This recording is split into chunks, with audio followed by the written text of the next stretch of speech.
Matthieu 16, 18 à 19. Matthieu 16, 18 à 19.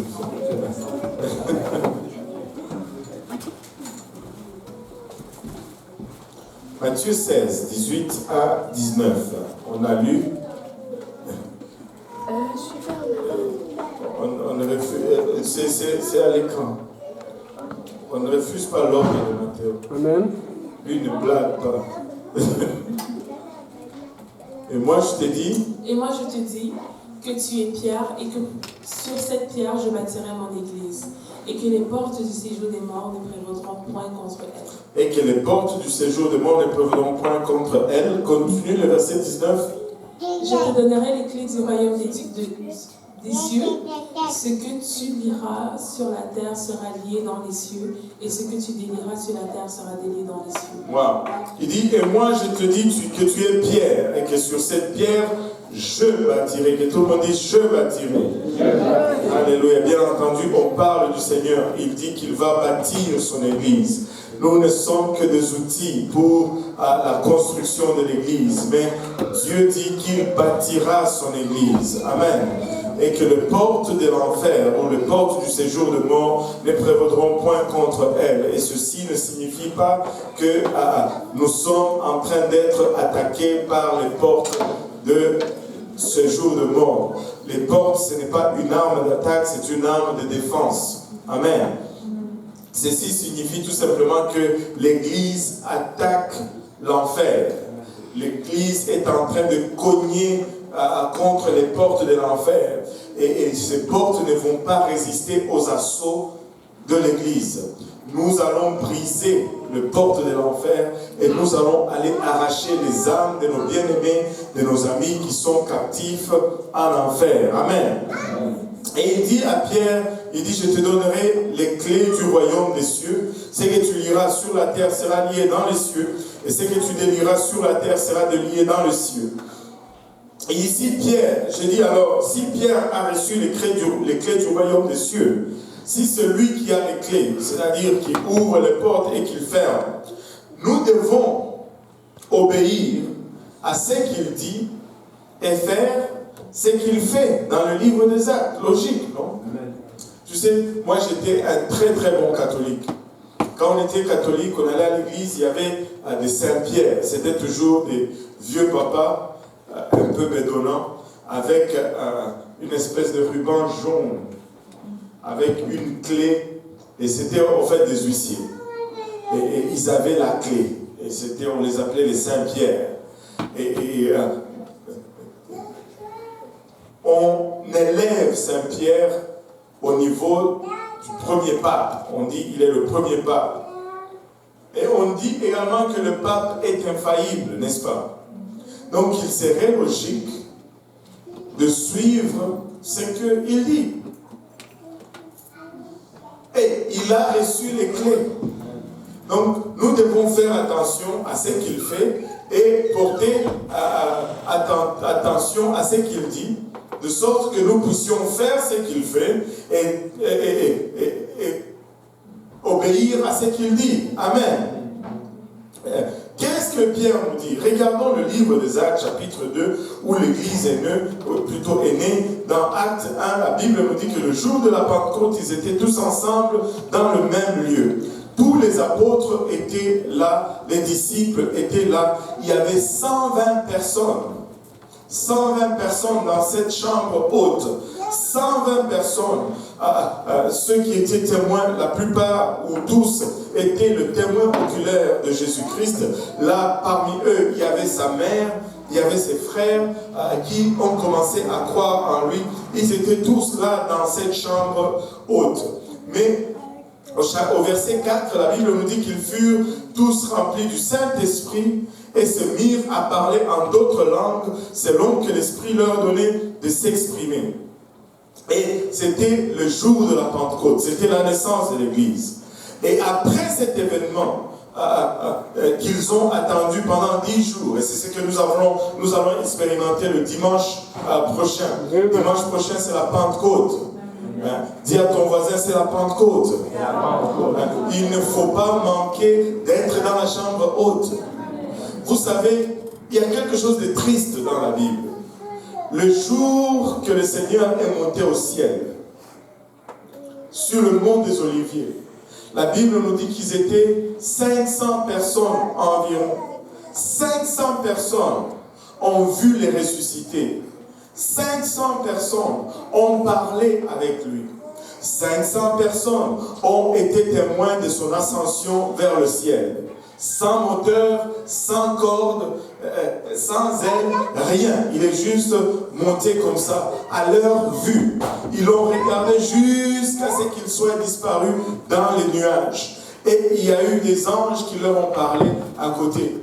Et qu'est-ce que vous faites? Celui que vous voyez monter comme ça, il va revenir de la même façon que vous le voyez monter. Mais 10 jours seulement après, 10 jours seulement après, 380 personnes manquaient à l'appel. Tu ne veux pas bien commencer et mal finir. Tu ne veux pas bien commencer et manquer le jour même. Écoutez, dimanche, c'est le jour de la Pentecôte. Il faut être dans la chambre haute. Il faut être dans la chambre haute. Amen. Maintenant, vu que l'Église primitive n'avait pas encore de Nouveau Testament, rien du Nouveau Testament n'était écrit, Pierre a recouru à l'Ancien Testament pour son premier sermon.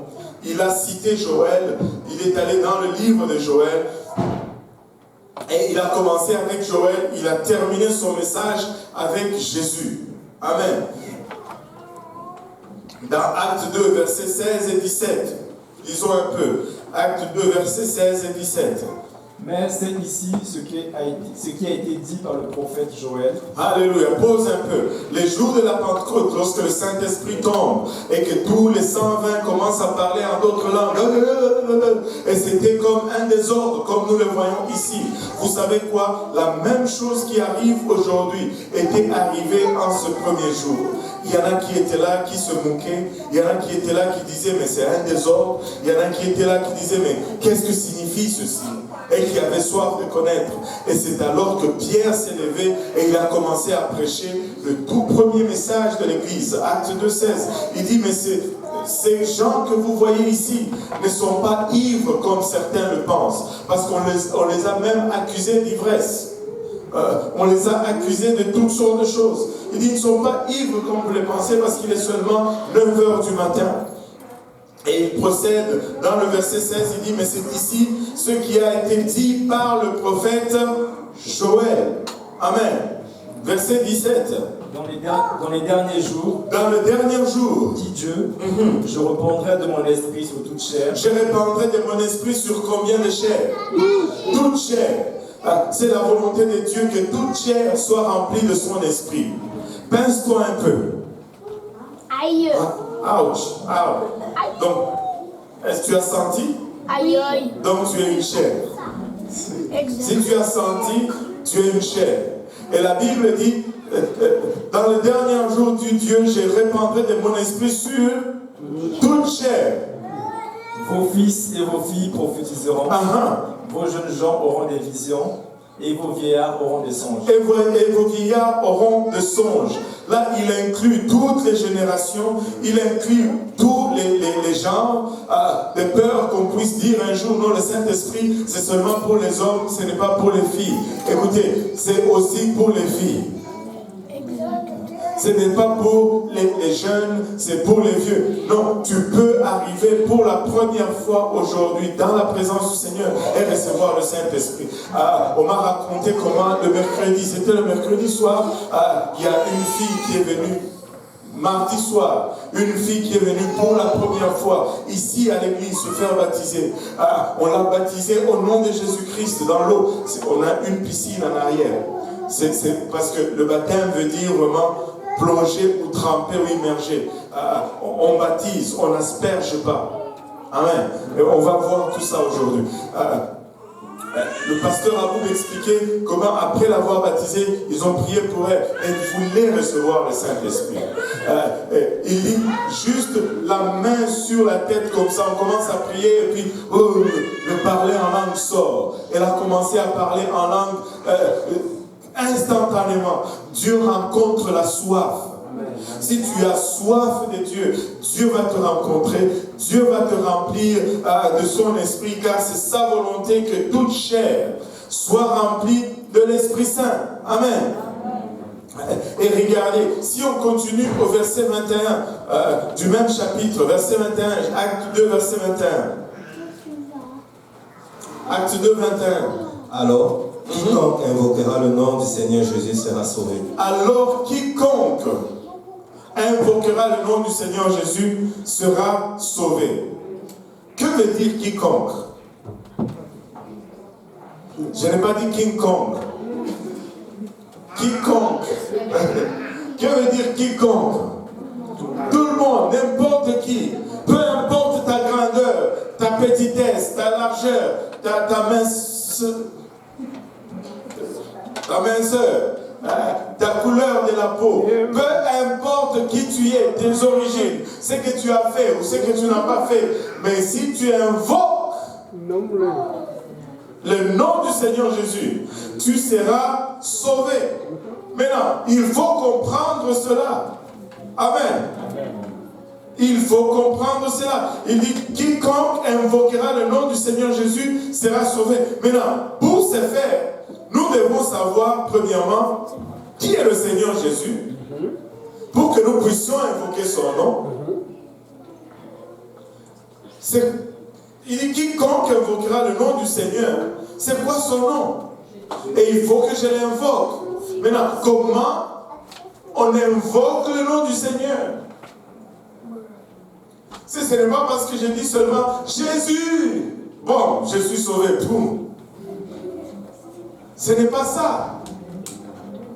Un criminel peut aussi dire Jésus, et puis il continue son chemin, il est sauvé. Mais non.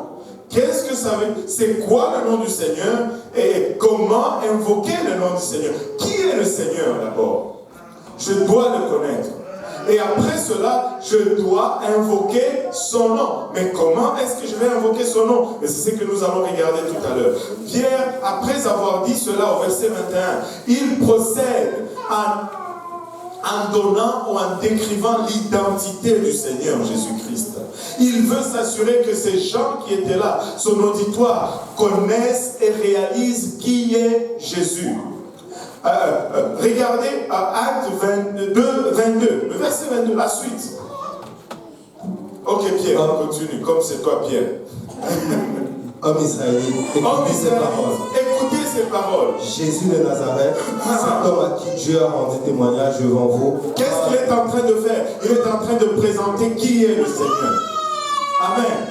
Il est en train de nous enseigner qui est le Seigneur. Cet homme à qui Dieu a rendu témoignage devant vous. Par les miracles, prodiges, et les signes qu'il a opérés par lui au milieu de vous. Comme vous le savez vous-même. Cet homme livré selon les desseins, arrêté selon la prescience de Dieu, vous l'avez crucifié, vous l'avez fait mourir par la main des impies. Dieu l'a ressuscité en le délivrant des liens de la mort, parce qu'il n'était pas possible qu'elle fût retenue par elle. Waouh! Parce qu'il n'était pas possible qu'ils fussent retenus par elle. Maintenant, les gens qui étaient là autour de Pierre, les gens qui étaient là autour des apôtres, c'était des gens de Jérusalem. Ils connaissaient Jésus-Christ. Ils avaient entendu l'histoire de ce qu'il avait fait. Au moins, quelqu'un avait dit, il y a un faiseur de miracles quelque part. Il y en a qui ne croyaient pas, il y en a qui croyaient, mais ils avaient tous entendu parler de ces histoires. Amen. Maintenant, ils étaient là, ils avaient entendu parler du ministère du miracle de Jésus. Et bien que les hommes aient crucifié Jésus, Paul nous dit, Pierre nous dit, c'était dans le plan de Dieu. C'était Dieu qui l'a voulu ainsi. Il affirme d'abord qui est Jésus-Christ et il dit il a été tué, mais dans le plan de Dieu et non dans la volonté des hommes. Regardez ceci. Dieu, Jésus-Christ, ce n'était pas un meurtre. Il n'y avait pas eu un crime. lorsque le Seigneur a été tué. C'était plutôt un sacrifice. Le Seigneur dit, personne ne m'ôte ma vie, je la donne. Il s'est sacrifié pour vous et moi. Il a donné sa vie. N'avoir pas voulu, personne n'allait pouvoir lui ôter sa vie. Regardez un peu 1 Corinthiens 2, 7, 8. Ça, c'est Paul qui nous parle. Qui vont être anéantis. Nous prêchons la sagesse de Dieu, mystérieuse et cachée. Mystérieuse et cachée. Que Dieu, avant les siècles, avait destinée pour notre gloire. Sagesse qu'aucun des chefs de ce siècle n'a connue. Aucun des chefs de ce siècle n'a connue. Car s'ils l'eussent connu, ils n'auraient pas crucifié le Seigneur de gloire. Alléluia. Le Seigneur a expressément caché cette sagesse afin que le grand de ces mondes puisse crucifier le Seigneur de gloire. C'était planifié. C'était planifié. Ce n'était pas un crime. Dieu a donné de sa vie pour nous. Amen. Et les gens qui écoutaient connaissaient le miracle de Jésus-Christ, mais le fait qu'ils ont donné Jésus aux Romains pour qu'ils puissent être tués était au-delà de leur volonté. C'était déjà dans le plan de Dieu. Maintenant, regardez, il y a un verset ici dans le passage qu'on a lu, le verset 24, Acte 2, 24. Si on le lit dans 8 secondes, il nous dit, Dieu l'a ressuscité en le délivrant des liens de la mort, parce qu'il n'était pas possible qu'il fût retenu par elle. Mais est-ce qu'il y a quelqu'un qui a la version Osterval ou Derby? Derby, qu'est-ce qu'il nous dit? Ou Osterval? Osterval nous dit quoi? Mais Dieu l'a ressuscité, ayant rompu les liens de la mort, parce qu'il n'était pas possible qu'il fût retenu. Ayant rompu les liens de la mort. Et Darby, qu'est-ce que Darby nous dit? Il y a un petit mot là que je cherche. Lequel Dieu a ressuscité, ayant délié les douleurs de la mort. Les douleurs de la mort. Puisqu'il n'était pas possible qu'il fût retenu par elle. Puisqu'il n'était pas possible qu'il fût retenu par elle. Les douleurs de la mort. Les douleurs ici peuvent être directement associées à l'enfantement. Quand le bébé doit sortir, il y a des douleurs. Et la tombe peut être équitée ou typifiée par le sein. Littéralement, la terre ou la tombe est devenue le sein et le Seigneur est sorti premier-né de toute création. Il est ressuscité. Le Seigneur Jésus-Christ est ressuscité. La tombe ne pouvait pas le retenir. Vous savez, au temps convenu, lorsque tout est prêt, le sein ne peut pas retenir le bébé.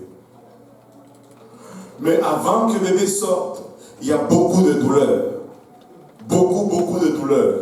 Et c'est vraiment entre la vie et la mort. Vous savez, chez nous en Afrique, quand maman accouche, les papas sont dehors en train de boire. Mais ici, les papas assistent à l'accouchement de leur bébé. J'ai assisté à l'accouchement de tous mes 4 enfants. Et je vous dis, il faut faire assister à tous les papas. Et lors de l'accouchement de ma fille, je ne savais pas à quoi m'attendre, mais c'était tellement intense. En fait, je perdais connaissance. Au point où on m'a mis la glace sur la tête. C'est sérieux. Mais non, le Seigneur est sorti de la tombe. Il est ressuscité. Jésus est ressuscité. Et c'est important que tu saches, que tu crois que Jésus est ressuscité. Amen. C'est important que tu saches et que tu crois que Jésus est ressuscité. Pierre dit dans Actes 2, 24, Dieu l'a ressuscité. Dieu l'a ressuscité. La résurrection de Jésus-Christ est un élément important de son identité. Il est vivant. Regarde ton voisin, dis-lui, il est vivant. Alléluia, il est vivant. Vous allez aller à des places où vous le trouvez encore cloué à la croix. Il n'est plus sur la croix. Il n'est plus sur la croix. Le Seigneur n'est plus sur la croix. Ils l'ont descendu de la croix, ils l'ont mis dans une tombe. Et ils ont roulé une grosse pierre en avant de cette tombe. Et ils l'ont scellé avec un sceau romain. Vous savez quoi? 3 jours après, la pierre a roulé et le ressuscité est sorti. Et laissez-moi vous dire ceci. Il n'a pas roulé la pierre parce qu'il avait besoin de sortir. Parce que si nous lisons dans le livre des Jean, les apôtres étaient dans la salle. Et les portes étaient fermées, mais Jésus est entré quand même. Un Jésus ressuscité n'a pas besoin d'ouvrir les portes. Il passe à travers les murs. Mais s'il a roulé la pierre, c'est pour que nous puissions voir à l'intérieur qu'il n'est plus là et qu'il est ressuscité. Dis à ton voisin, Jésus est ressuscité. Il est vivant. Il n'est pas mort. Nous ne servons pas un Dieu mort, nous servons un Dieu vivant. Nous ne servons pas un Dieu qui peut être lié par les liens de la mort. Alléluia. Alléluia. La terre ne peut pas digérer notre Dieu. Regardez, 1 Corinthiens 15, versets 17 à 20. Il est important que tu croies que Christ est ressuscité. Amen. Alléluia. 1 Corinthiens 15, 17 à 20. Et si Christ n'est pas ressuscité, et si Christ n'est pas ressuscité, votre foi est vaine. Votre foi est vaine. Si Christ n'est pas ressuscité, nous sommes en train de perdre le temps. Si Christ n'est pas ressuscité, nous n'avons pas besoin de courir pour essayer d'acheter l'autre baptiste et des jardins de l'autre côté. Rentrons à la maison, allons jouer au golf. Si Christ n'est pas ressuscité, votre foi est vaine. Et vous êtes encore dans vos péchés. Dans vos péchés. Et par conséquent, aussi ceux qui sont morts en Christ sont perdus. Sont perdus. S'il n'est pas ressuscité, personne n'a plus d'espoir. C'est fini. Si c'est dans votre vie seulement que nous espérons en Christ, nous sommes les plus malheureux de tous les hommes. Oh, ça c'est un verset que tout le monde, non seulement devait souligner dans sa Bible, devait écrire et coller en dehors de sa Bible. Hein? Amen. Tu devrais coller ça partout. Parce que nous avons tendance à oublier.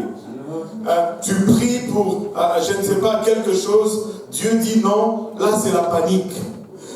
Tu pries pour une situation, Dieu dit non, là c'est fini. C'est le désespoir. Pourquoi même je sers Dieu? Oh! Attends, si c'est seulement dans cette vie que tu espères dans le Seigneur. Oh, on n'a pas fini là. Il dit, si c'est dans cette vie seulement que nous espérons en Christ, nous sommes les plus malheureux de tous les hommes. Nous sommes les plus malheureux de tous les hommes. Et la plus grosse expérience que Christ me donne, c'est que même après la mort, je ressuscite. Mon espérance, ce n'est pas que je vais être riche, je vais avoir ceci, Non, mon espérance, c'est que après ma mort, je ressuscite pour une meilleure vie. Une vie meilleure. Aïe, aïe, aïe. Verset 20. Mais maintenant, Christ est ressuscité. Christ est ressuscité de mort. Il est les prémices de ceux qui sont morts. Et il est les prémices de ceux qui sont morts. Il est le premier fruit de ceux qui sont morts. Écoute, que je meure ou que le Seigneur revienne, je suis correct. Nous partons d'une façon ou d'une autre. D'une façon ou d'une autre. Écoutez, Christ est vivant. Et parce que Christ est vivant, nous pouvons espérer. Et non seulement dans cette vie, mais dans l'autre aussi à venir. Lisez avec moi Acte 2, 25 à 31. Si nous pouvons continuer le discours de Pierre ici. Pierre continue dans son serment. Pierre. Prêche un peu. 2, 25 à 31. Car David dit de lui, je voyais constamment le Seigneur devant moi, parce qu'il est à ma droite, afin que je ne sois point ébranlé. Aussi mon cœur est dans la joie, et ma langue est dans l'allégresse. Et même ma chair reposera avec espérance, car tu n'abandonneras pas mon âme dans le séjour des morts, et tu ne permettras pas que mon sein voie la corruption. Tu m'as fait connaître les sentiers de la vie, tu me rempliras de joie par ta présence. En frère, qu'il me soit permis de vous dire librement au sujet du patriarche David, qu'il est mort, qu'il a été enseveli et que son sépulcre existe encore aujourd'hui parmi nous. Comme il était prophète et qu'il savait que Dieu lui avait promis avec serment qu'il fera naître le Christ de sa postérité selon la chair pour le faire asseoir sur son trône. C'est la résurrection de Christ qu'il a prévue et annoncée en disant qu'il ne sera pas abandonné dans le séjour des morts et que sa chair ne verra pas la corruption. C'est la résurrection de Christ. Pierre ici nous renvoie dans le psaume 16 où David est en train de prophétiser sur Dieu en disant qu'il était impossible pour lui de rester dans la tombe. David n'est pas en train de parler de lui-même ici, comme Paul, plutôt comme Pierre les stupule. Il dit, David, notre Père, nous savons où sa tombe se trouve. Et si nous allons dans sa tombe, nous allons voir ces ossements qui sont là, parce que toute la chair qui les enveloppait a pourri et elle n'est plus là. Amen. Mais il était en train de parler prophétiquement de Christ. Il était en train de parler prophétiquement de Jésus qui allait mourir, mais qui n'allait pas connaître la corruption. Et il donne même l'évidence. C'est bon. Que David ne pouvait pas être celui dont il parle dans son psaume. Mais David avait cette promesse de la part de Dieu que le Messie viendra de sa lignée, que le Messie va s'asseoir sur son trône, et le Messie c'est le seul dont le trône est éternel. Jésus c'est le seul qui monte au pouvoir et qui s'y assoit pour toujours. Pour toujours. Pour toujours. Regardez cette promesse. David l'avait reçue dans 2 Samuel 7, 12 à 13.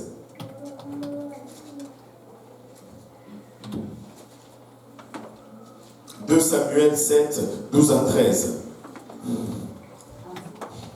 Quand tes jours seront accomplis et que tu seras couché avec tes pères, j'élèverai ta postérité après toi, celui qui serait sorti de tes entrailles, et j'affermirai son règne. » Lis le verset 13. Ce serait lui qui bâtira une maison à mon nom. J'affermirai pour toujours le trône de son royaume.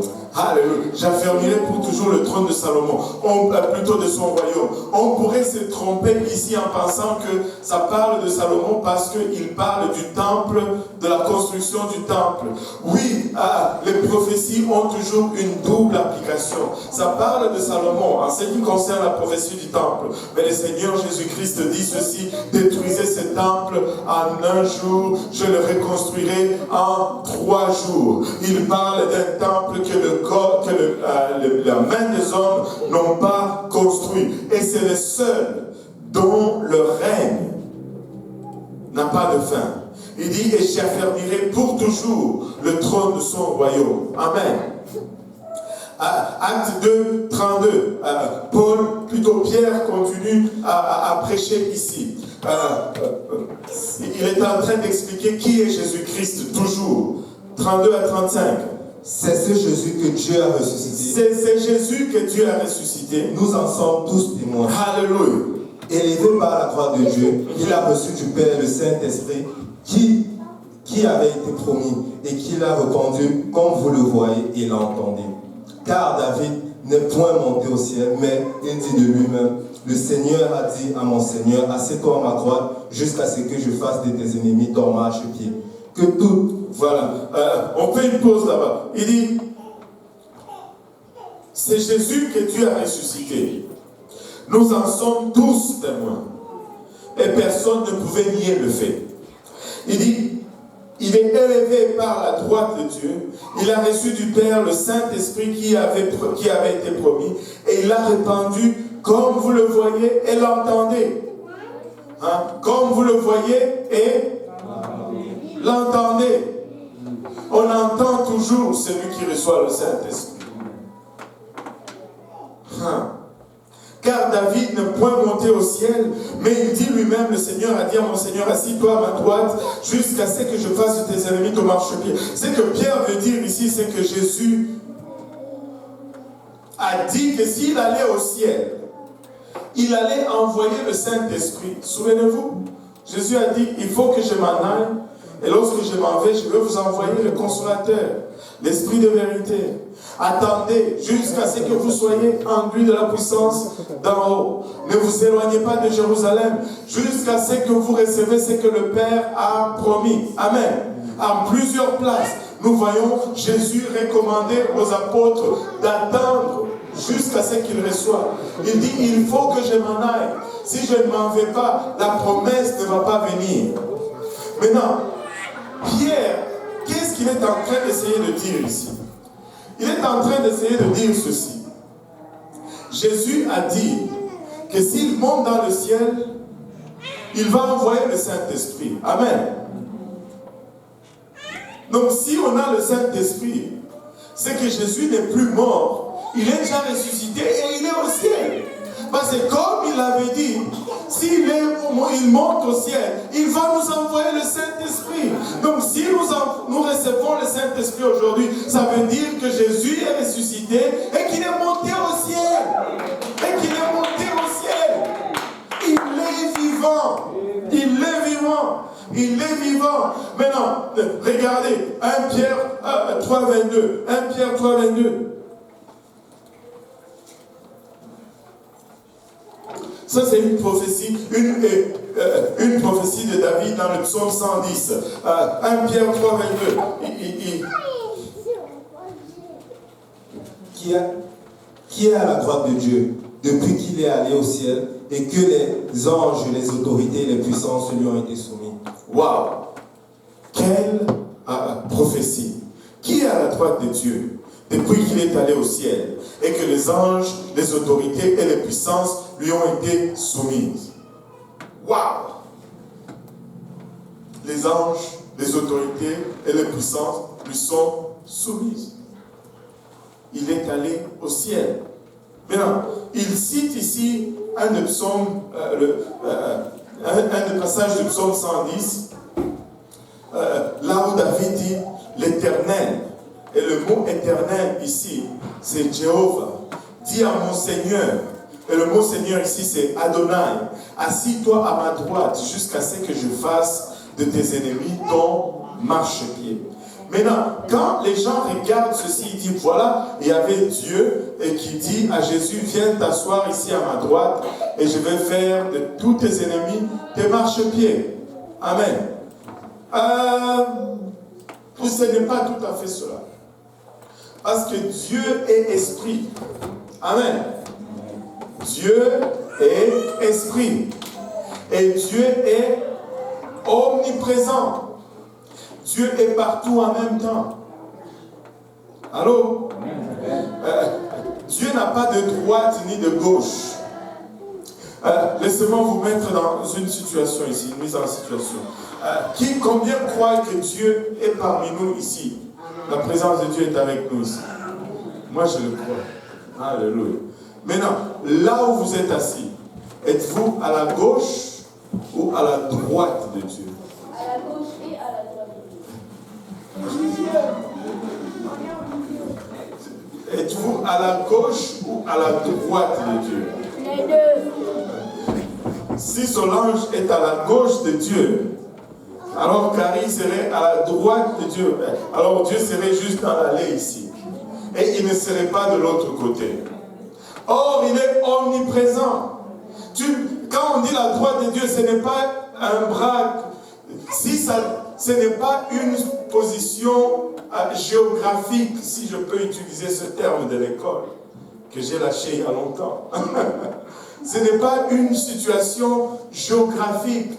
Parce que si c'est un lieu géographique, c'est-à-dire Dieu se limite là, dès qu'il a une droite, il n'est plus omniprésent. Parce qu'il s'arrête à une place. Amen. Si je peux dire cette chaise, ok, mettons ça c'est le devant, ça c'est la droite de la chaise et ça c'est la gauche. Pourquoi? Parce que la chaise est limitée. Si je dis ça c'est la droite, c'est parce que la chaise finit là. Si elle continuait, la droite allait être là. Mais Dieu il continue. Il n'arrête pas. Donc il n'y a pas de droite ni de gauche. Dieu est esprit. La Bible nous dit que Dieu est esprit. Et l'esprit c'est comme le vent. Quand le vent souffle, peux-tu me dire la gauche et la droite du vent? Non. Donc ce n'est pas une droite comme la droite. C'est quoi le mot? J'ai oublié le mot. C'est pas une métaphore, mais c'est une figure de style. Waouh! C'est une façon de parler. C'est comme quand je dis waouh, David, c'est mon bras droit. Ça ne veut pas dire qu'il est collé à mon épaule. Ça veut dire tout simplement que je m'appuie sur lui. Oui, Joël.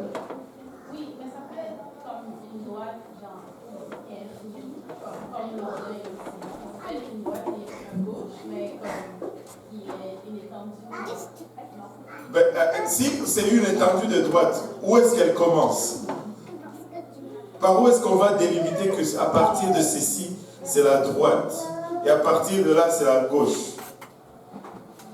On est perdu là. Dieu est tout simplement infini. Il n'a pas de droite. La droite de Dieu est dans le langage hébraïque. Parce que, au fait, ce sont des expressions qui sont traduites de l'hébreu dans notre langue. Et là, nous sommes un peu dans la confusion à cause de la pauvreté de notre langue. La Bible était écrite en grec et en hébreu, qui sont les langues les plus expressives de l'humanité. Et la droite ne signifie pas la main. La droite signifie la puissance, la gloire. C'est pourquoi quand tu dis, celui-ci est mon bras droit, ce n'est pas c'est que je tire ma force de lui, il me soutient, je me sers de sa force, de sa puissance. La droite, ce n'est pas position, c'est une expression. Amen. Et quand on dit à la droite de Dieu, Dieu est esprit, il n'a pas vraiment de droite. Et il dit, ceci c'est la même chose qui est arrivée dans le jardin de Gethsémani. Qui se rappelle dans le jardin de Gethsémani où le Seigneur était en train de prier? Jésus est en train de prier. Il dit, Seigneur, Père, si cela était possible, éloigne de moi cette coupe. Mais toutefois, pas ma volonté, que ta volonté soit faite. C'est presque la même chose qui était en train de se faire, mais dans le sens contraire. Là, c'était la chair, que tout le monde dise la chair, qui était en train de se soumettre à l'esprit. Ce n'était pas un Dieu qui était en train de prier à un autre Dieu. Un Dieu ne prie pas. Si Jésus est Dieu, il ne va pas prier à quelqu'un d'autre. Amen. Parce que dès que tu pries à quelqu'un, tu es inférieur à la personne à qui tu pries. Savez-vous pourquoi nous prions à Dieu? Parce que nous sommes inférieurs à Dieu. Amen.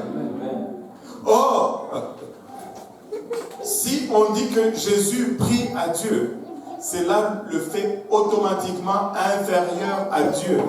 Ce qui vient de détruire toute la théorie de la Trinité qui dit qu'ils sont co-égales. Au fait, il faut tout simplement se débarrasser de cette théorie parce que tu ne peux pas la démontrer bibliquement. Jésus, c'est Dieu manifesté dans la chair.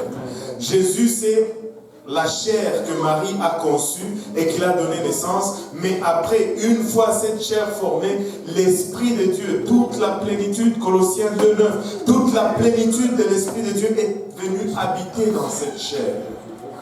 Amen.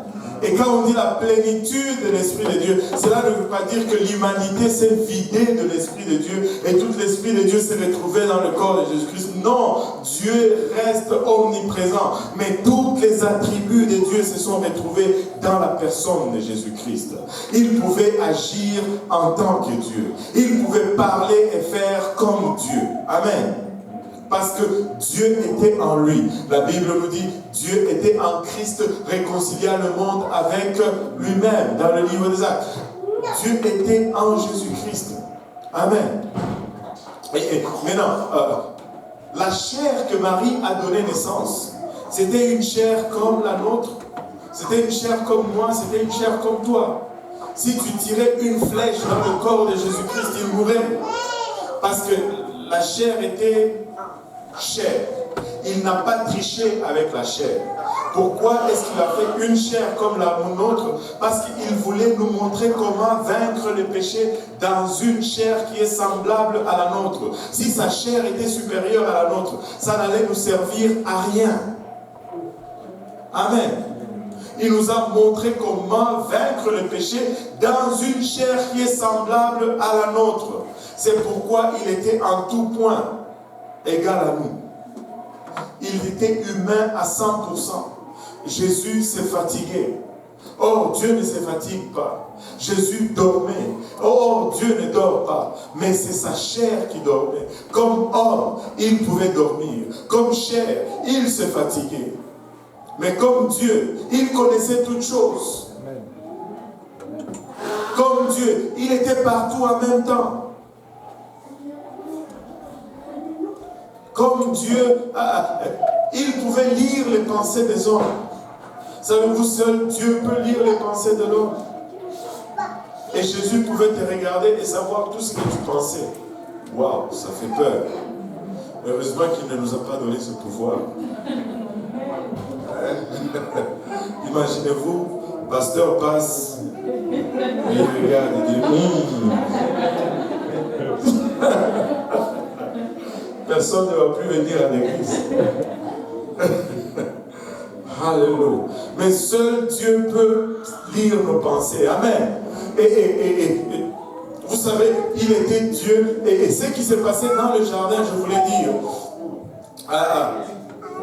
la chair priait à l'esprit. Et c'était un moment de leçon extraordinaire. Savez-vous quoi? Comme il avait la chair comme la nôtre, et il nous a montré comment, tu sais, quand tu reçois le Saint-Esprit, c'est une chose que de recevoir le Saint-Esprit, n'est-ce pas?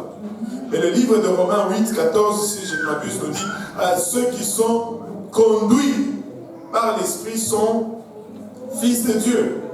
C'est une chose que de recevoir l'Esprit, mais c'est une autre chose que de se laisser conduire par l'Esprit. Amen.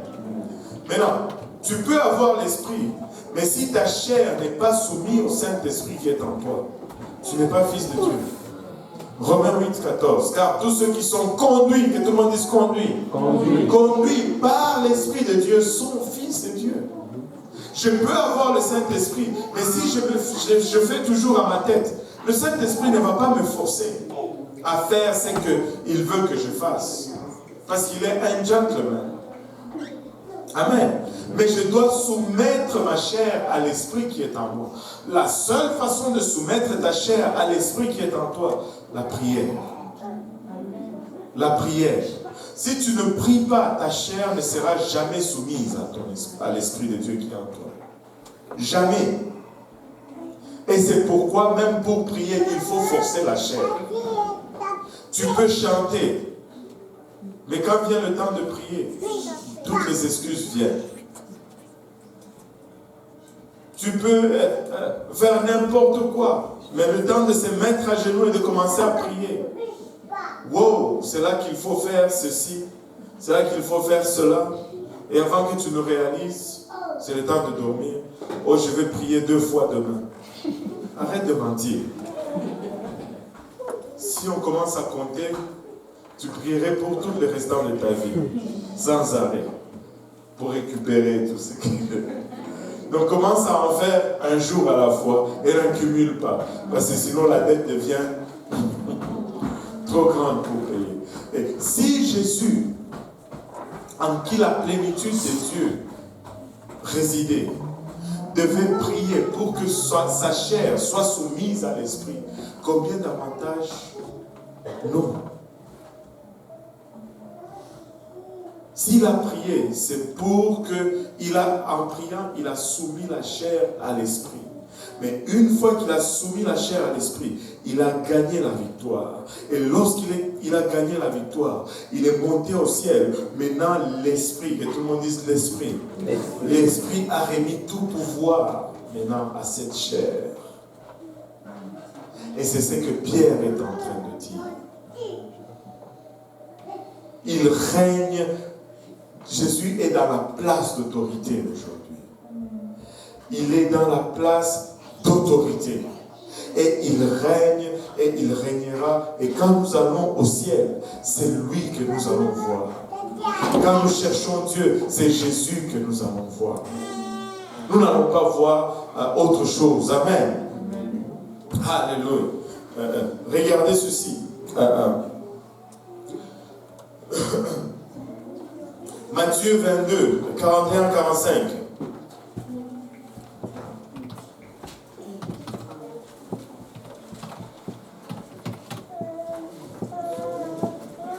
Jésus aimait vraiment, des fois, se moquer des connaisseurs. Matthieu 22, rapidement. Comme les pharisiens, comme les pharisiens étaient assemblés, Jésus les interrogea en disant, Que pensez-vous du Christ? Que pensez-vous du Christ? De qui est-il fils? Ils lui répondirent, de David. De David. Et Jésus leur dit, comment donc David, animé par l'Esprit, l'appelle-t-il Seigneur lorsqu'il dit, le Seigneur a dit à mon Seigneur, assieds-toi à ma droite jusqu'à ce que je fasse de tes ennemis ton marche du pied? Si donc David l'appelle Seigneur, comment est-il son fils? Waouh! Si donc David l'appelle Seigneur, comment est-il son fils? Comment est-ce possible qu'il puisse être le fils de David et être en même temps le Seigneur de David? En tout cas, moi, mes enfants ne sont pas mes seigneurs. Vous savez ce que signifie Seigneur? Seigneur signifie boss ou maître. Bon, si on dit maître, des fois, dans notre génération, on a tendance à ne pas très bien saisir. Signifie boss. C'est lui qui donne les ordres. Amen. Maintenant, mes enfants ne sont pas mes boss. C'est clair. Il dit, mais si il est le fils de David, comment est-ce que David l'appelle boss? Ça ne va pas. Parce qu'il était la racine et le rejeton de David. Il était celui qui a engendré David et il était celui qui est venu de David. Mais comment est-ce que cela est possible? Parce que comme créateur, il est celui qui a créé David. Mais dans sa chair, alléluia, il descend de la lignée de David. Par son esprit, il vient avant David. Mais par sa chair, il descend de David. Il est la racine et le rejeton de David. Alléluia. 1 Corinthiens 15, 26 à 28. Le dernier ennemi qui sera détruit, c'est la mort. Vous savez, s'il y a quelque chose que nous craignons tous, c'est la mort. S'il y a quelque chose que nous craignons tous, c'est la mort. Amen. Je me rappelle l'histoire d'un de ces jeunes hommes qui était en train de marcher dans le petit bois avec sa fiancée, et il disait tout ce que la fiancée voulait entendre. Pour toi, je traverserai les océans en nage, je défierai la tempête, je ferai face à des armées multiples, Même la mort, je ne craindrai point pour toi. Mais du coup, un lion surgit du bois et il rugit. Et le type détale. Et là, sa fiancée qui court après lui dit, hey, tu avais dit que même la mort. Et lui dit, mais oui, mais ça c'est un lion. Et nous n'aimons pas la mort. Nous craignons la mort. Nous faisons tout pour ne pas mourir. Il y en a qui font la gymnastique pour retarder la mort. Il y en a qui refusent de manger les steaks, qui commencent à manger juste des légumes pour retarder la mort. Il y en a qui avalent des comprimés, qui boivent des trucs amers, des racines. Tout ça pour éviter la mort. Personne n'aime la mort. Le dernier ennemi qui sera détruit, c'est la mort. Dieu, en effet, a tout mis sous ses pieds. Mais lorsqu'il dit que tout lui a été soumis, il est évident que celui qui a soumis toutes choses est accepté. Et lorsque toutes choses lui auront été soumises, alors le Fils lui-même sera soumis à celui qui lui a soumis toutes choses, afin que Dieu soit tout en tout. Mais qu'est-ce qu'il est en train de dire ici? Il est en train de dire tout simplement que l'esprit reste toujours supérieur à la chair. Mais maintenant, toute chose va être soumise à Jésus-Christ. Mais le rôle, quand il parle Fils ici, il est en train de parler du rôle de la rédemption. Il y arrivera un jour où le salut va finir d'être. Et le rôle de filiation, le Fils de Dieu, ce rôle-là cessera. Parce qu'il n'y aura plus personne à sauver. Le rôle du Fils va cesser. Mais Jésus existera toujours. Toujours. Toujours. Parce qu'il est l'image du Dieu invisible. Nous ne pouvons pas voir Dieu autrement que par Jésus-Christ. Amen. Jésus a vaincu le dernier ou le pire des ennemis. Premièrement, en ressuscitant de mort, donc tous ces ennemis sont devenus son marchepied. Regardez Philippiens 2, 5 à 11, il nous dit, ayez en vous le sentiment qui était en Jésus-Christ, lequel, existant en forme de Dieu, n'a point regardé comme une proie arrachée d'être égal avec Dieu. Jésus-Christ ne se promenait pas en se vantant, en disant, je suis Dieu, je suis Dieu, je suis Dieu. Écoutez, si moindrement, c'était un de nous ici, le jour qu'il est ressuscité, en tout cas, si c'était moi, Jésus, si c'était moi à la place de Jésus, le jour que je ressuscite, la première place que j'allais aller, c'était dans le temple, voir tous ces sacrificateurs et leur dire, je vous l'avais dit, vous voyez maintenant. Non, ça ce n'était pas l'esprit qui était en Christ. Il n'a pas regardé le fait d'être Dieu comme quelque chose à désirer, quelque chose à se vanter pour, quelque chose à exposer ou à étaler. Il a marché humble dans l'humilité. Je serais allé voir Ponce Pilate. Je te l'avais dit, tu ne peux rien contre moi. Je suis là. Mais il n'a pas fait cela. Il n'a pas fait cela. Le premier vers qui il est allé se faire voir, ce sont ceux qui ont cru en lui. Ce sont ceux qui ont cru en lui. Il n'a point regardé comme une proie arrachée d'être égal avec Dieu, mais c'est dépouiller lui-même en prenant une forme de serviteur, en devenant semblable aux hommes et ayant paru comme un simple homme. Écoutez, l'orgueil n'est pas de Dieu. L'orgueil n'est pas du tout de Dieu. Il s'est humilié lui-même, se rendant obéissant jusqu'à la mort. Même jusqu'à la mort de la croix. Non seulement une simple mort, mais la mort la plus humiliante qui pouvait exister à l'époque. La mort la plus brutale qui pouvait exister à l'époque. La douleur était atroce. L'humiliation était extrême. Notre Seigneur était exposé nu. Nous avons la décence aujourd'hui de mettre un petit morceau de drap autour de sa taille. Mais c'est dans la nudité totale qu'il a été exposé lui le créateur de l'humanité. Et il a été humilié par sa créature.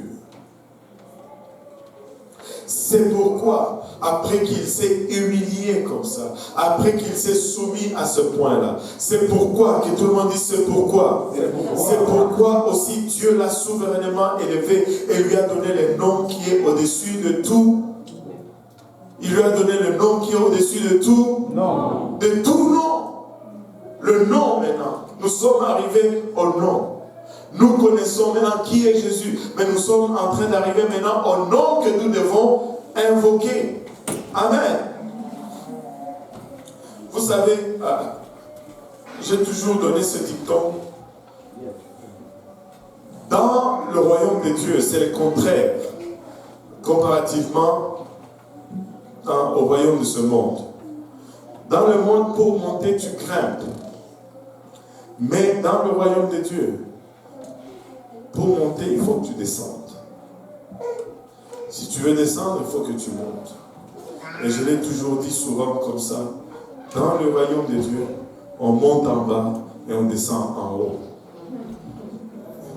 On monte en bas et on descend en haut. En d'autres termes, si tu veux monter, Dieu va te rabaisser. Mais si tu te rabaisses, Dieu va t'élever. Dieu va t'élever. Amen. Il dit, c'est pourquoi aussi Dieu l'a souverainement élevé, lui a donné le nom qui est au-dessus de tout nom, afin qu'au nom de Jésus, tous genoux fléchissent dans les cieux, sur la terre et sous la terre, et que toute langue confesse que Jésus-Christ est Seigneur, à la gloire de Dieu le Père.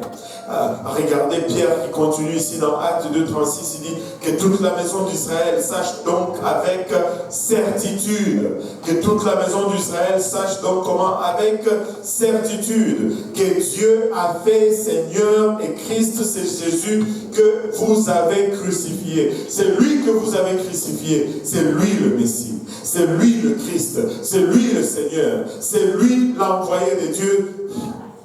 Alléluia. Et cela était le summum de la prédication de Pierre. C'est à la fois une accusation pour les Juifs.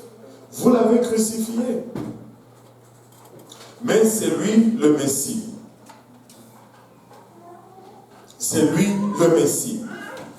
Au fait, les Juifs n'ont pas vraiment crucifié Jésus. Ce sont les Romains qui l'ont fait. Amen. Mais ils étaient tous aussi coupables parce qu'ils l'ont rejeté. Ils l'ont peut-être pas crucifié, mais ils l'ont rejeté. Amen. Ils ne l'ont pas reçu quand il est venu vers eux. S'il l'avait reçu, peut-être qu'il n'allait pas être crucifié. Et aujourd'hui, nous sommes tous également coupables si nous ne le recevons pas. Si nous ne le recevons pas, nous sommes aussi coupables de sa crucifixion. Tout comme les Juifs l'étaient.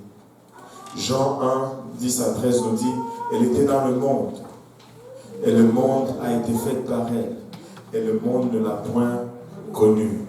Elle est venue chez les siens, et les siens ne l'ont point reçue.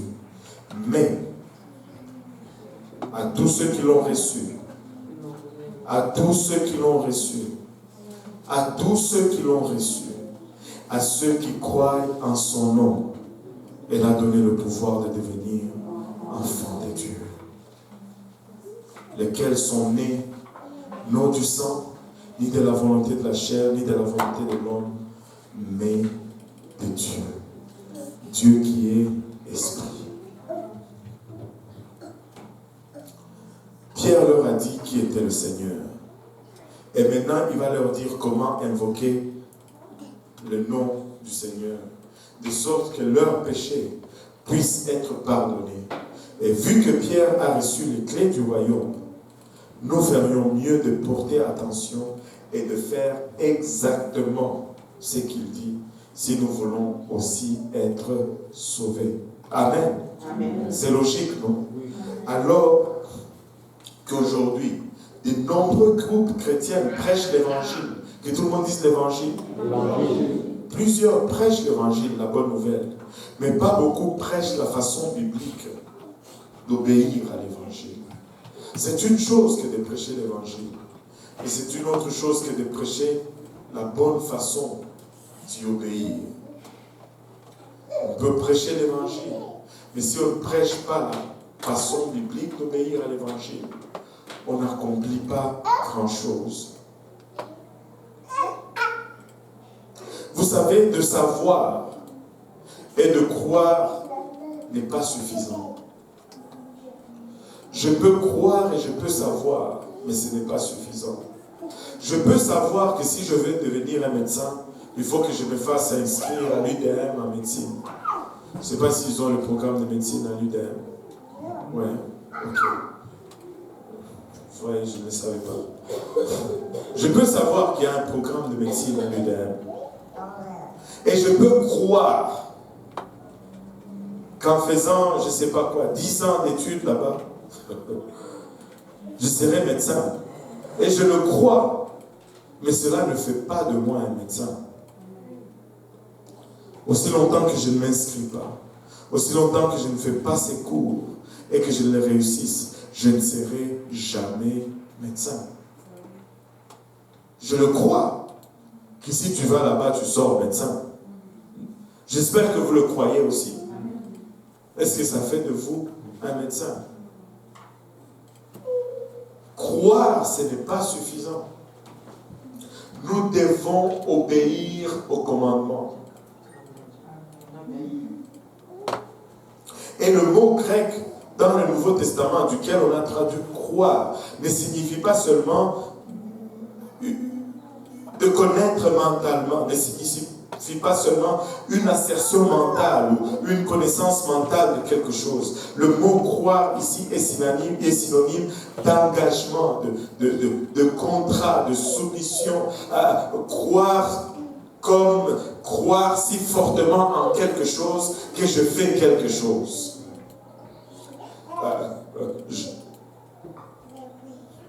Je crois fortement que je suis riche, que je peux donner. Je crois fortement que je suis capable, que je soulève. Et si je crois, je vais faire quelque chose. Écoutez, je vais vous en faire encore une fois la démonstration. Je peux crier ici, au feu! Au feu! Au feu! Évidemment, personne ne me croit dans la salle. Parce que si vous me croyez, vous allez tous prendre la direction de la sortie et tout le monde allait essayer d'être là avant les autres. Vous alliez même m'oublier ici. Moi, j'allais sauter dans le baptistère. Jusqu'à ce que l'eau bouillisse et que...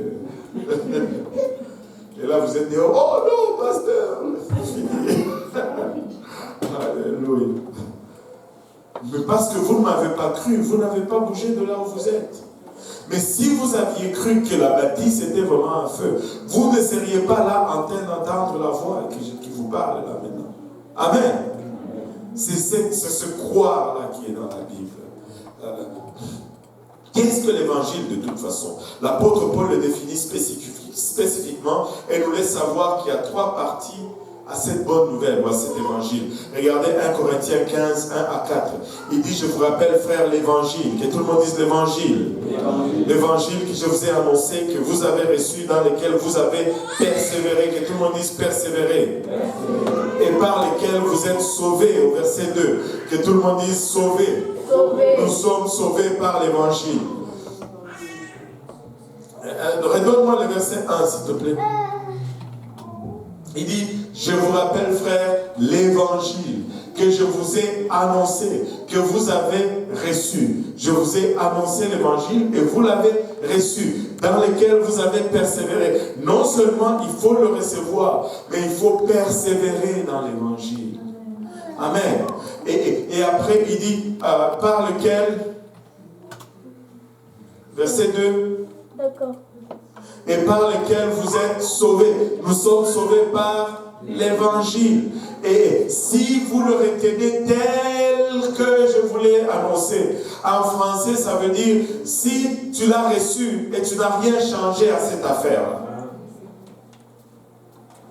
Non seulement il y a des gens qui reçoivent l'évangile et puis qui commencent à l'ajuster à leur vie. Non, tu n'ajustes pas l'évangile à ta vie, tu ajustes ta vie à l'évangile.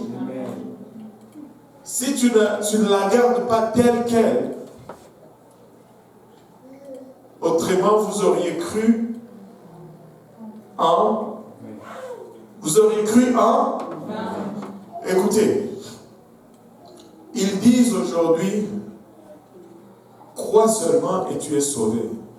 Mais la Bible nous dit que tu peux croire en vain. La croyance te sauve lorsque tu agis sur la croyance. Mais si tu crois et que tu n'agis pas, cette croyance va être vaine. Et elle ne va pas produire le salut. C'est comme croire que aller à la médecine fait de moi un médecin et ne pas y aller. Amen. Maintenant, là, il va procéder pour commencer à nous décrire l'évangile. Verset 3. Je vous ai enseigné avant tout, comme je l'avais aussi reçu, que Christ est mort pour nos péchés selon les Écritures. Premier élément de l'évangile, Christ est mort pour nos péchés. Deuxième élément, verset 4. Alléluia. Qu'il a été enseveli. Il est mort, il a été enseveli et qu'il est ressuscité le troisième jour selon les Écritures. Voilà les trois éléments de l'évangile. Christ est mort, Christ a été enseveli et Christ est ressuscité. Et c'est ça l'évangile. Paul nous dit c'est ça l'évangile. L'évangile c'est la mort, l'ensevelissement et la résurrection de Christ. Et voilà pourquoi dans le tout premier service, dans l'histoire de l'Église, après le tout premier sermon prêché par l'un des apôtres, après la première fois que quelqu'un n'ait jamais demandé « Que ferons-nous » Ils ont posé la question à savoir « Qu'allons-nous faire ?» Et au tout premier appel à l'autel, dans l'âge de l'Église, Pierre demande aux gens d'obéir à l'Évangile en faisant trois choses. Actes chapitre 2, versets 37 à 38. Actes 2, 37 à 38. 37 d'abord, 37. Il dit, après avoir entendu ce discours, ils eurent le cœur vivement touché. Et ils dirent à Pierre et aux autres apôtres, hommes frères, que ferons-nous? Que ferons-nous? Nous avons entendu, nous avons cru, mais notre croyance doit produire des œuvres. Nous voulons faire quelque chose. C'est lui qui croit, il désire toujours faire quelque chose. Il dit, qu'est-ce que je vais faire? Et Pierre leur dit, répentez-vous. Que tout le monde dise, répentez-vous.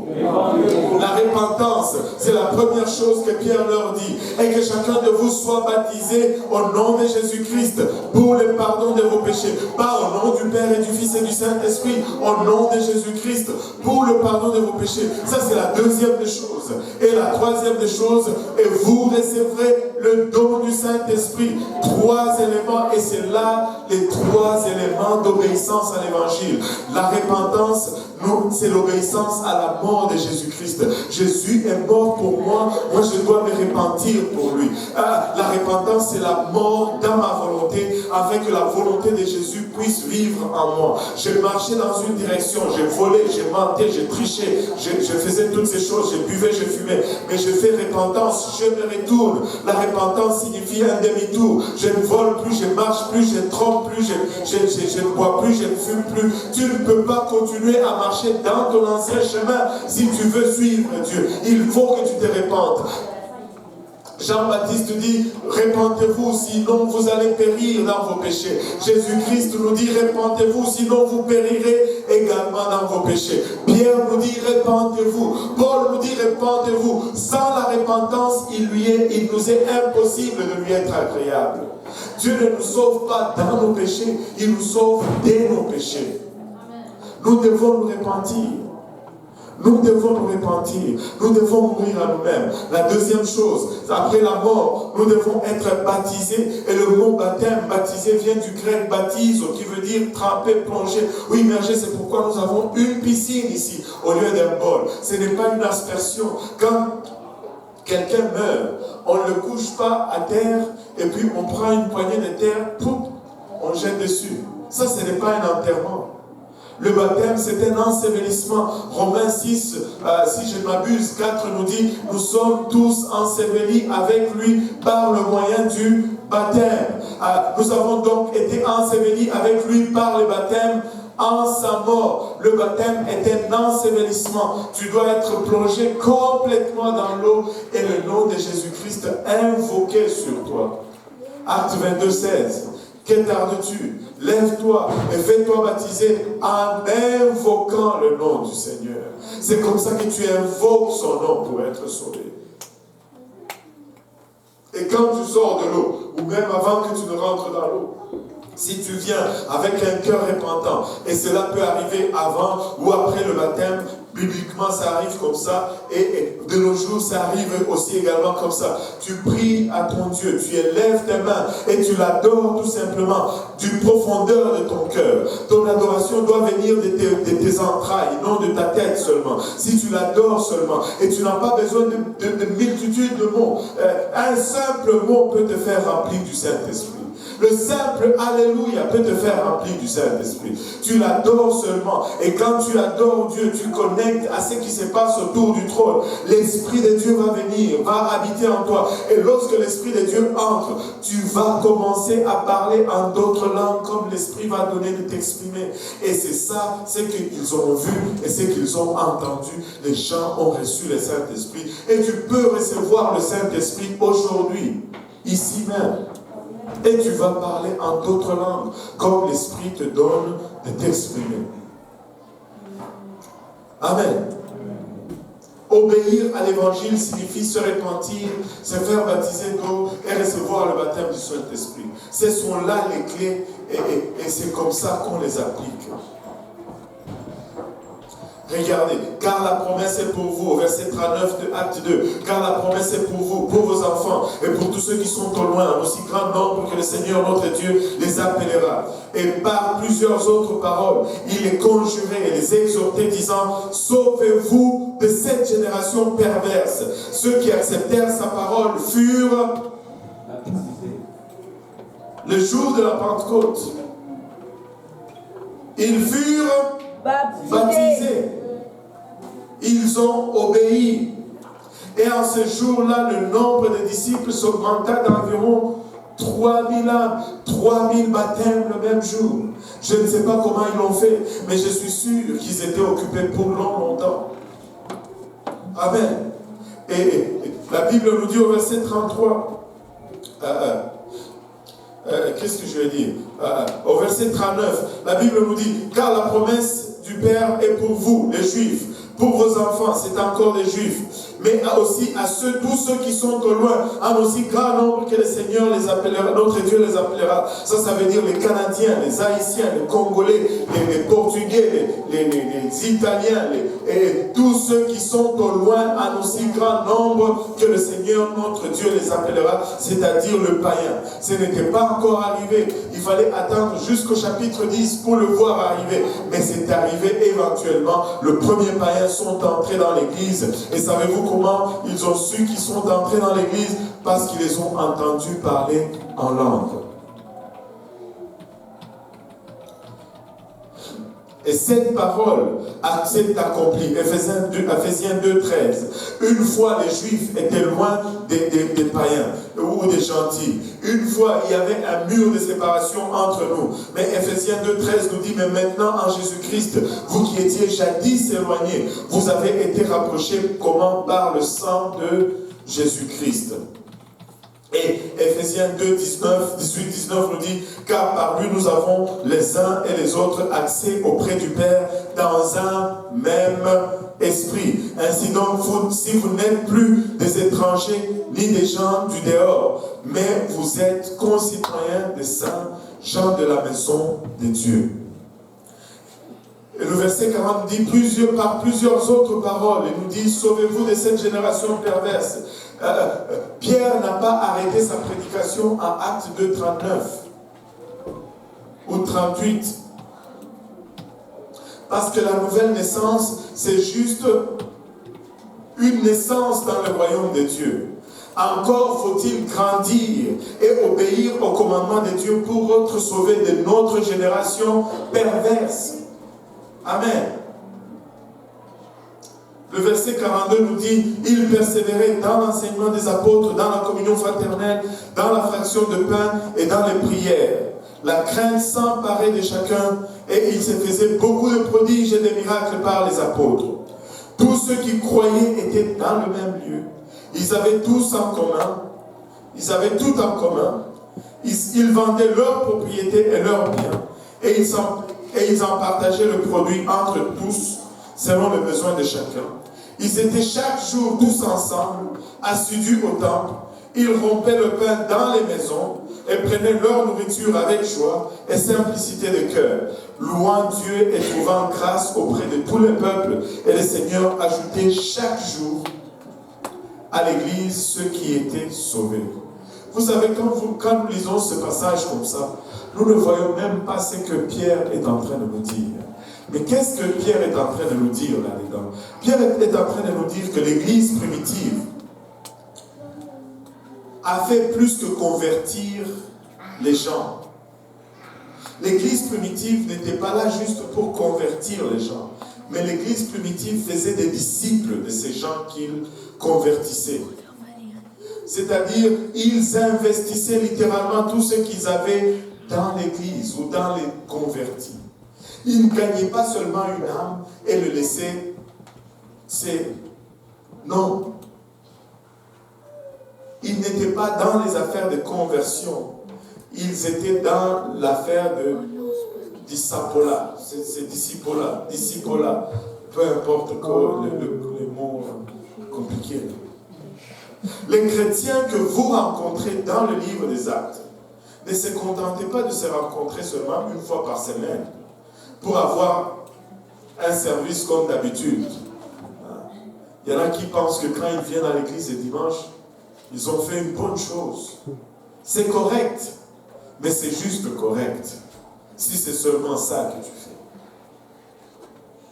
Oh, pourquoi ce silence maintenant? Vous me regardez comme ça, avec les yeux.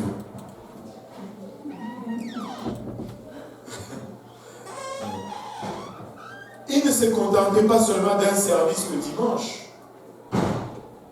Ils se réunissaient tous les jours. Comme on l'a vu dans verset 46. Ils ministraient tous les jours dans Actes 6, 1. Ils gagnaient les âmes tous les jours. Tout le monde dit tous les jours. Dans le verset 47. Ils sondaient chaque jour les Écritures dans Actes 17, 11. Et ils augmentaient en nombre chaque jour dans Actes 16, 5. Ils étaient chrétiens tous les jours.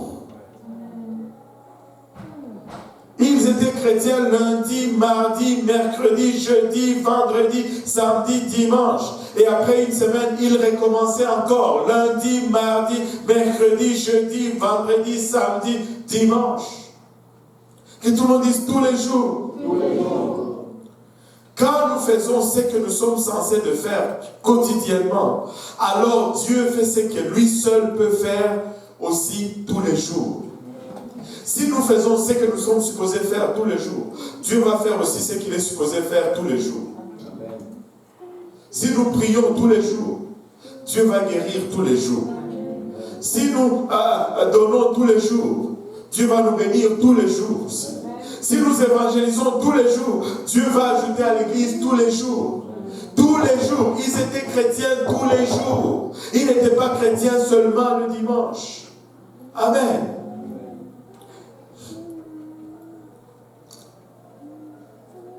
Je vais poser juste une dernière question pour conclure. Avez-vous déjà invoqué le nom du Seigneur dans votre vie? Après avoir vu ce que signifie invoquer le nom du Seigneur pour être sauvé, la question que je vais poser maintenant c'est, avez-vous déjà invoqué le nom du Seigneur pour être sauvés. En d'autres termes, avez-vous déjà obéi à l'évangile? À nous levant tous ensemble. Si vous n'avez pas encore obéi à l'évangile, nous avons l'eau, nous avons des vêtements de rechange, nous avons des essuie-mains, nous pouvons prier pour vous, et ça ne prend que votre obéissance. Et comme nous l'avons vu, il ne faut pas seulement connaître l'évangile, il faut obéir à l'évangile, afin que l'évangile puisse produire le salut en nous. Amen. Alléluia. Oh là là. Gloire au nom de Jésus. En élevant nos voix tous ensemble pour le Seigneur, si nous pouvons juste faire